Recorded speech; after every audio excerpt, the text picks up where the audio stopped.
And so I have no problem saying that even agnosticism is irrational. Any Oh, worldview, you would say agnosticism is irrational?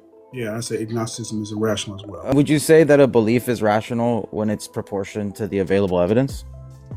Well, whenever we talk about evidence, there's already an assumption that there's a proper way of interpreting evidence. So evidence has to be interpreted by a worldview a priori. And so you have a metaphysic that goes into the interpretation of evidence. Are you interpreting evidence according to naturalistic assumptions, theistic assumptions, dualistic assumptions, idealistic assumptions? And so all these things are going to be the foundations by which you even begin to look at evidence. And I say the foundation you use to look at evidence itself can be irrational, contradictory, all those things.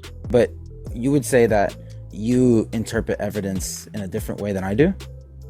Sure. Everyone interprets evidence according to their fundamental presuppositions of metaphysics, epistemology. Would you say that in order to interpret evidence, you must have a mind, right?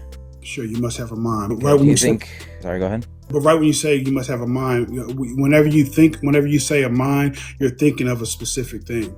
So you're either thinking of a brain that has the emergent properties of some type of chemical, or you're thinking about some type of immaterial soul that connects with the physical brain.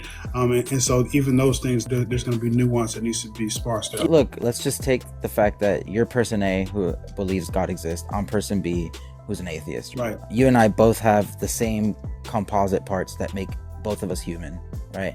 And those same composite parts... Hold on, let me just go through it because I just want to be linear. So we both have the same composite parts that make each other of us human, right? And those, whether or not I believe in God or not, the truth is still going to exist regardless of my belief. Right. So it seems as though you and I are just going to be using the same kind of faculties that would allow us to each come to truths. It doesn't matter what my belief is, right?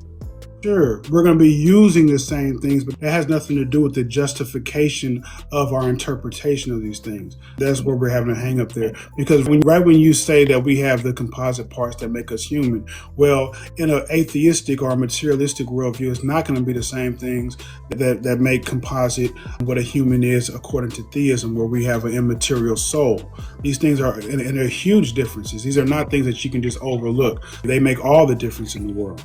These are foundational things, right? And so you can't just skip over these things and think that you're being linear. And there is no neutral ground between the two. Because right when you begin to say, well, I'll just grant that there's a soul, well, you've already lost the debate. And right when I just grant that there is no soul and we just have the brain, I've already lost the debate.